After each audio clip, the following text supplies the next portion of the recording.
Okay, so welcome to our module on cutting a corporate video. This is going to be an ad for a real-world medical recruitment company. It's a really exciting project, and I'm really proud to be able to share this one with you because it's a good one. So let's start by taking a look at the video itself. It's a 3-minute, roughly, give or take, ad video for a rapidly growing recruitment firm that specializes in medical technology. It includes 4 contributors, that's 4 people who we are interviewing. We will need to build a coherent narrative out of interview from 4 different people who are all in different positions at the company. We're going to produce a full video edit and an audio pass, as well as take a look at some lower thirds as well. We're going to use simple lower thirds, the pre-made stuff in DaVinci Resolve. We're not going to go into Fusion to build graphics here. So we have a proper brief for this project. Now, the brief for a project like this is super important. You'll arrive at the brief through dialogue with your client or through dialogue with your director, depending on what position you have on the project. And this really directs what we're going to be doing here. This is extremely important. If we're not on brief, we're not doing a good job. So let's go through what has to be included in this video. So it's a short advertisement for new talent.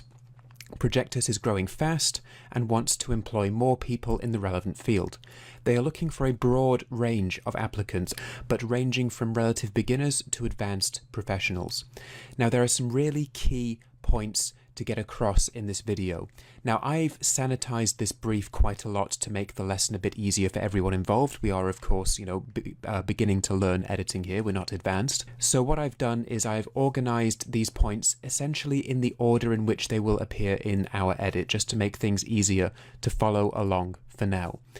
So Projectus is a smaller niche business with a strong specialism in medical technology. This saves lives and has a positive impact. Will leave our big medical company politics at the door for this project. A smaller company means more personal treatment of its team. And of particular note with this client is Jake, who's the boss, does not like the term employee. So we want to try and edit around anybody using the term employee for as much as we are able. We don't want to include that word in there if we can avoid it. Projectus is an international company, so fluency in multiple languages is strongly desired, as team members, and that's not employees, remember, are required to travel internationally and deal with clients on site as well as at a distance. Now, we're just going to keep an eye out for this in our interview. I know that we have at least 2 contributors that talk about this. We just need to make a choice as to which one we prefer.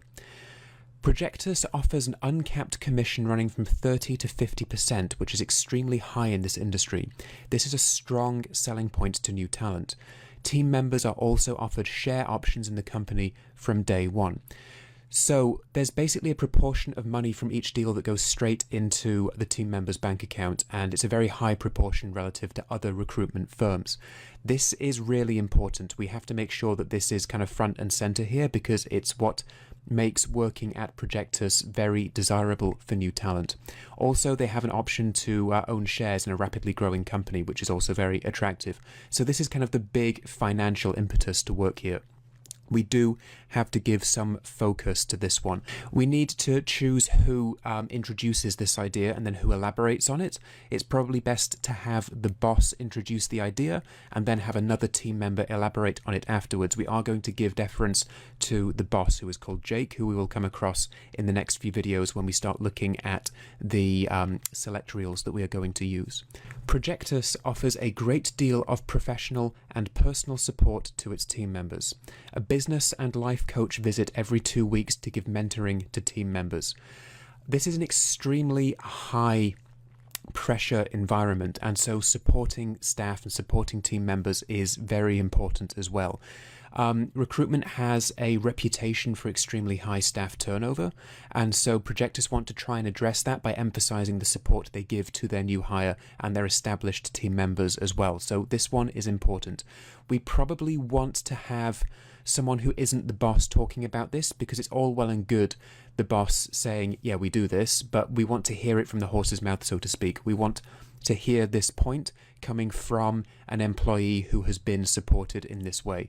Maybe we can do the same thing as last time. Maybe the boss can introduce this idea, but I want some anecdote about this here. I want someone who actually uses this service to say, yeah, this is really good, because that adds a much greater sense of credibility to the idea than just the boss saying, yes, we do this. Projectus has what they call their Accelerate scheme, a program that details specific targets to team members that, if met, result in guaranteed pay rises and or promotions.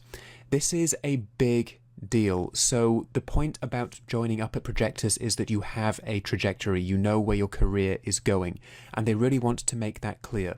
And they want to sell it as a longer term investment as well. It's not uncommon for people to work across different recruitment firms in shorter bursts. Like I said, the recruitment industry, at least in the UK, is infamous for a very high personnel turnover within companies like this. So again, focusing on this Accelerate scheme really emphasizes that it's a sustainable and long-term career choice here, that we're not going to just work here for 6 months, get burnt out and then move on. That's a big concern with companies like this. And last but not least is we're not trying to drive away people who aren't already specialized. Projectus has a big training platform. They offer a lot of staff training and a lot of staff support. So specialist medical knowledge is not required for new hire. There is an expectation that you take on that specialism and that you learn those things as you work up within Projectus. And we need to make that clear as well, that there is a specialism here and that that's where your focus is going to go should you work there. So, but that you're not being driven away if you don't already have it, that training is there. So that's another thing to make a big focus in this video as well. So I have copy-pasted this brief into a simple PDF that you can download alongside this lecture. I strongly recommend that you do that so that you always have your brief on hand. You do not want to deviate from the brief. This is the client's video. Okay, this is different. This is no longer subjective, creative, oh, this is effective drama. This is a commissioned film, and so the thinking behind it is completely different. Client gets what client wants, because they are the one who's essentially just buying the entire film from the ground up. This is a commissioned film. So if we go off brief, we're not delivering what our client wants, and that's a problem, because if we don't deliver what the client wants, they won't pay. So again, this is not about creative sensibilities. This is about delivering what the client has specified according to this brief. I cannot stress that enough. In real jobs, there'll be a lot of dialogue between you and the client, going back and forth. But what we'll do in this lesson is we're going to take a look at building select reels with the cut panel and then building a coherent narrative out of all of those different interviews using a parallel edit technique that we will then use in the edit panel to perform the actual edit. So go ahead and download this brief, super important. Make sure you have it to hand whilst editing, because like I said, the brief should be in your mind at all times when doing this. And click on through to the next lecture.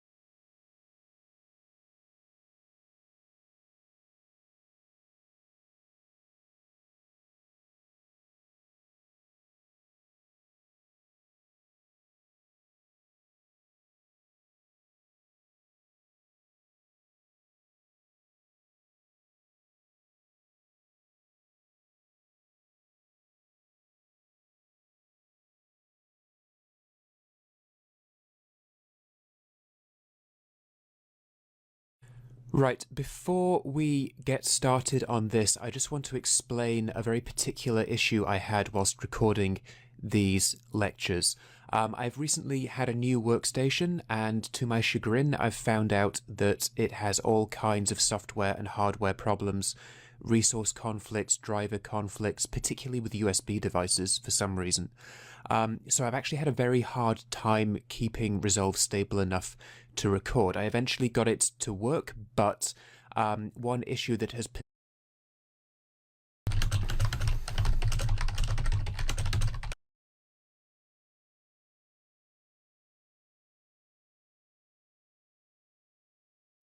Right, before we get started on this, I just want to explain a very particular issue I had whilst recording these lectures. I've recently had a new workstation, and to my chagrin, I've found out that it has all kinds of software and hardware problems, resource conflicts, driver conflicts, particularly with USB devices for some reason. So I've actually had a very hard time keeping Resolve stable enough to record. I eventually got it to work, but one issue that has persisted is that the audio drifts out of sync with the video when I'm recording with Camtasia. Now, just to make this absolutely clear, that is a Camtasia problem, not a Resolve problem. It only affects the lecture recordings I've made with Camtasia. It does not affect the project you have in Resolve at all. It is a problem on my end. That's all. I have had to go through all of my lecture recordings for this module and manually sync the system audio back up with the recorded video with the screen capture. It's one of the reasons why I've had quite a few delays working on this module. Now, I believe that it's all fine. I stand by my work, and I would not put this work up here if I did not believe that it was of a deliverable standard. That being said, if you find it to be unacceptable, please let me know. I can try to sync it a bit closer. I think I've gotten it about as close as I can reasonably get it using Camtasia to sync audio, because Camtasia has very limited video and audio editing tools. So I just want to make sure that that is understood before we proceed with this module. And with that out of the way, let's get on with this. Okay, in this exercise, we're going to look at select reels. We're going to look at how to build one, we're going to look at the structure of a basic select reel, and then in the next exercise, we're going to start using it to build our first pass, our kind of dialogue backbone for this project, before we then go into things like adding cutaways and animations and doing audio work and lower thirds. So first, let's take a look at the project that I have prepared for you for this module.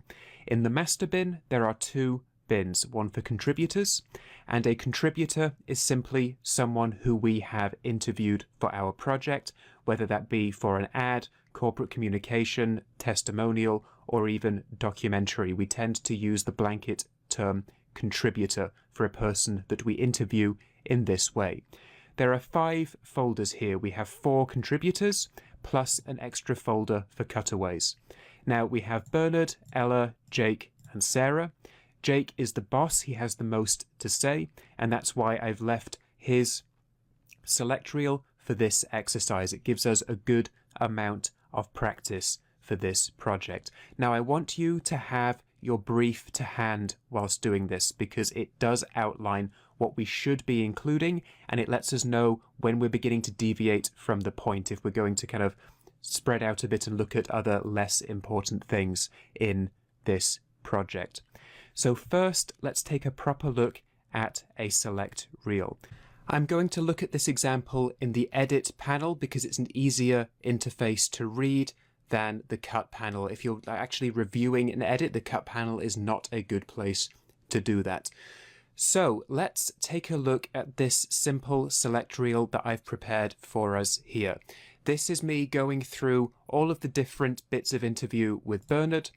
We've got a whole interview up here, and then we have all of these little bits and clips down here that I've cut up and put down on the timeline.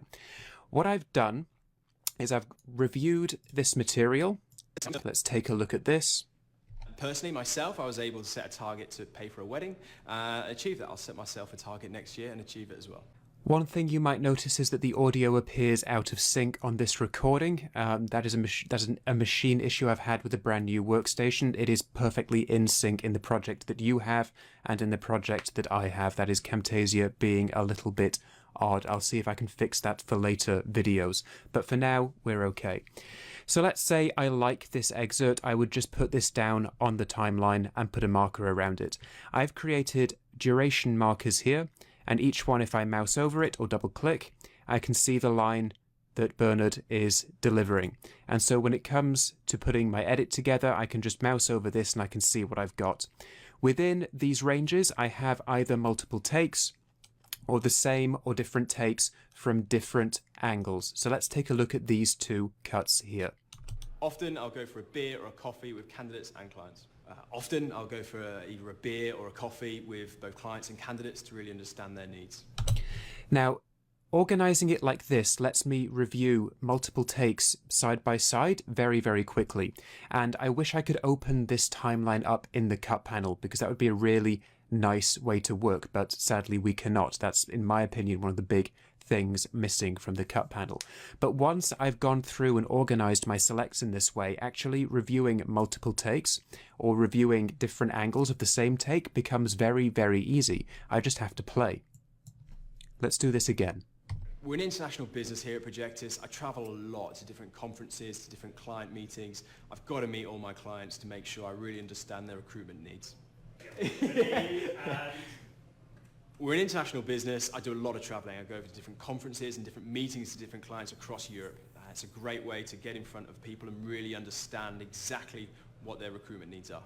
We're an international business here, and we like to travel, meet all of our customers. We get over to Europe, we go to different conferences, and equally go to meet them at their facilities. We're an international business here, and we like to travel, meet all of our customers. We get over to Europe, we go to different... And you get the idea, but this is a very, very quick and efficient way to review several different takes or review several different angles and choose what we think is the best for our edit. And in doing so, I've trimmed out the stuff I don't feel is relevant to our brief. A select reel is, well, selected material, hence the name. It's the stuff that we think we want to work with.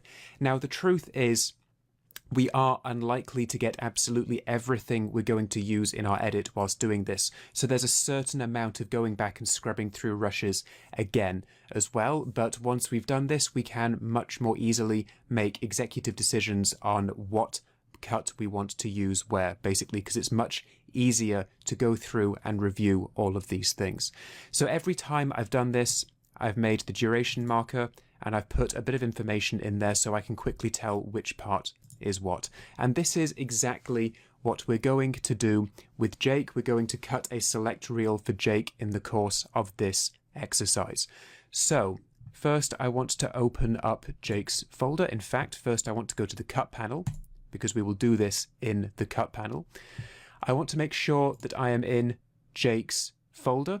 So in the upper left, I'll click on this icon and then make sure that Jake, brackets, the boss, his bin is selected. And here is all of Jake's interview material. Now we have mids which have been split up into discrete segments because of the camera that was being used.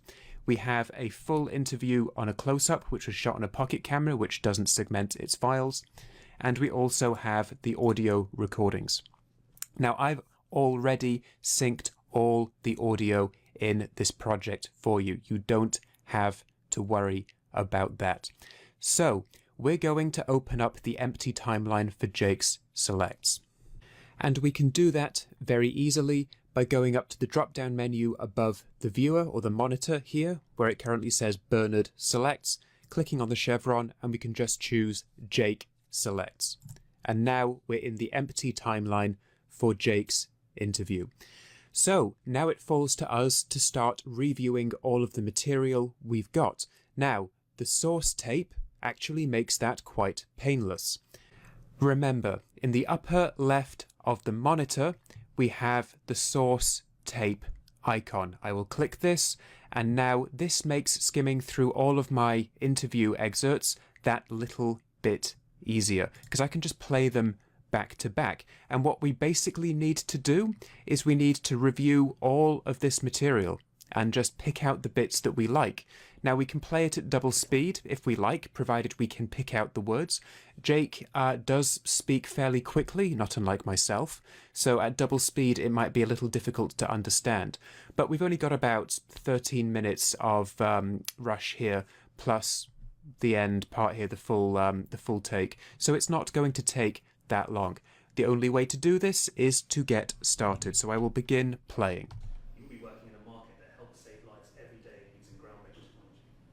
Now, One thing I want to make absolutely clear to you is that you're not working with footage of professional actors this time. These people aren't used to presenting to camera. The truth is, in their entire lives, they might present to camera in this way maybe once or twice. It's not something that they do. There is a lot of coaching from the director, Adam, a good friend and client of mine, from off screen, essentially feeding them lines and getting them to deliver material that we will be able to use in this video. This is not a documentary. Okay, this is not a documentary. It is an ad. It is meant to be to make it look as attractive as possible whilst not overtly lying, basically. So it's not just making stuff up, but it is trying to present things in their best light. Whereas a documentarian should not have that kind of bias. That would be a big difference between corporate video ads and documentary. So we're going to see a lot of failed lines. We're going to see a lot of laughing. We're going to see a lot of awkwardness and silence as people think through what they want to say, and a lot of stumbling. And we're going to hear a lot of Adam's off-screen voice, essentially coaching them into delivering usable lines. That is what we should expect to see here. It might be shocking to some of you who've never seen an ad edit before it's been performed to see exactly what the raw material looks like. So let's just keep going. You'll be working in a market that helps to save lives every single day, working with groundbreaking technology. That's better actually working because it's, Yeah. working. Yeah, it's good. All those were good, weren't they? Yeah. Okay, cool. So we've got a decent line. We might have to cut a hesitation out of it and hide that with some cutaways later on, but I'm going to go ahead and put that down onto my timeline. Okay, one second. You'll be working in a market that helps to save lives every single day, working with groundbreaking technology. So that's a good line to put in our advert. It's aspirational, it's positive, it makes everything sound important, and it just attracts you to working here. You'll be making a difference working here in medical technology. So I'm just going to insert that down here. I'm going to go forwards a bit to see if we get more deliveries of this line, and if we don't, I will place a marker over this cut. That's better actually working because it's, working. Yeah, it's good. All those were good, weren't they? Yeah. Fine. No, just thinking, I mean, thinking about things. All right. Now we're going to talk about benefits working with us.